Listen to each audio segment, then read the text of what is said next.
제일 대표적인 것이 두통을 이제 이야기 드릴 수 있고, 두개골 안에 뇌랑 그다음에 혈관과 그다음에 일부 이제 뇌척수액이라는 이런 크게 세 가지 어떤 물질이 있다고 보시면 되고, 그것들이 두개골이라는 아주 강한 어떤 단단한 어항 같은 어떤 용기에 갇혀져 있기 때문에 만약에 거기에 세포가 이상으로 증식하게 되면 그 볼륨이 늘면서 자연스럽게 압력이 올라가게 됩니다.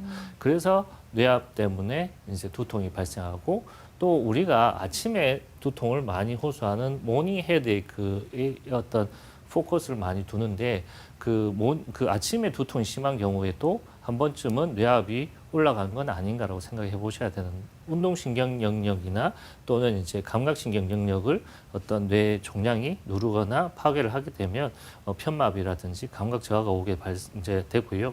발작은 그 종양과 뇌 세포 사이에 신경 세포 사이에 어떤 염증 반응이라든지 다양한 반응을 유발하게 되면 거기서 정기적 스파이크가 발생하기 때문에 특징적인 발작들이 생기게 됩니다. 시력이 떨어지거나 아예 시야 자체가 소실되는 경우도 있고요. 청각도 마찬가지입니다. 귀에서 그 우리가 보통 중이나 뇌에서 그 뇌로 들어오는 어떤 청신경을 누르는 경우, 이런 경우에도 청각이 떨어지기도 합니다.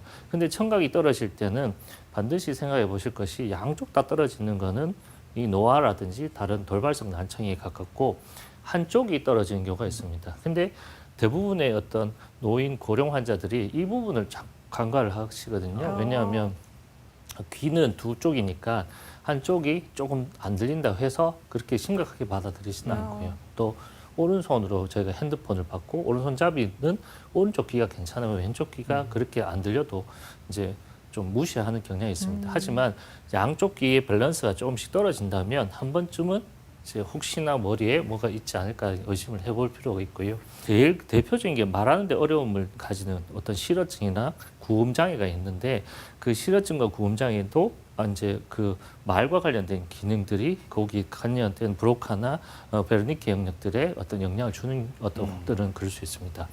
어지러움증, 그다음에 인지 기억 문제, 감정 및 성격 변화들은 뇌의 또 전두엽이라든지 아니면 측두엽 같은 기억과 어떤 메모리 영역들, 그런 것들이 이제 어떤 문제가 생길 때 발생할 수 있습니다.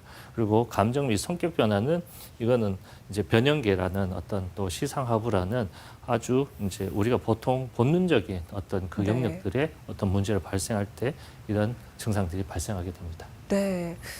인지 및 기억 문제나 뭐 감정 변화 같은 경우는 이제 노년에 대해서 혹시 치매가 오신 건 아닌가 이렇게 오해를 또 하실 수 있지 않을까 걱정도 되거든요. 네. 제가 오늘 강조드리고 싶은 것도 그 부분 또 이제 이야기 드리고 싶은데요. 네.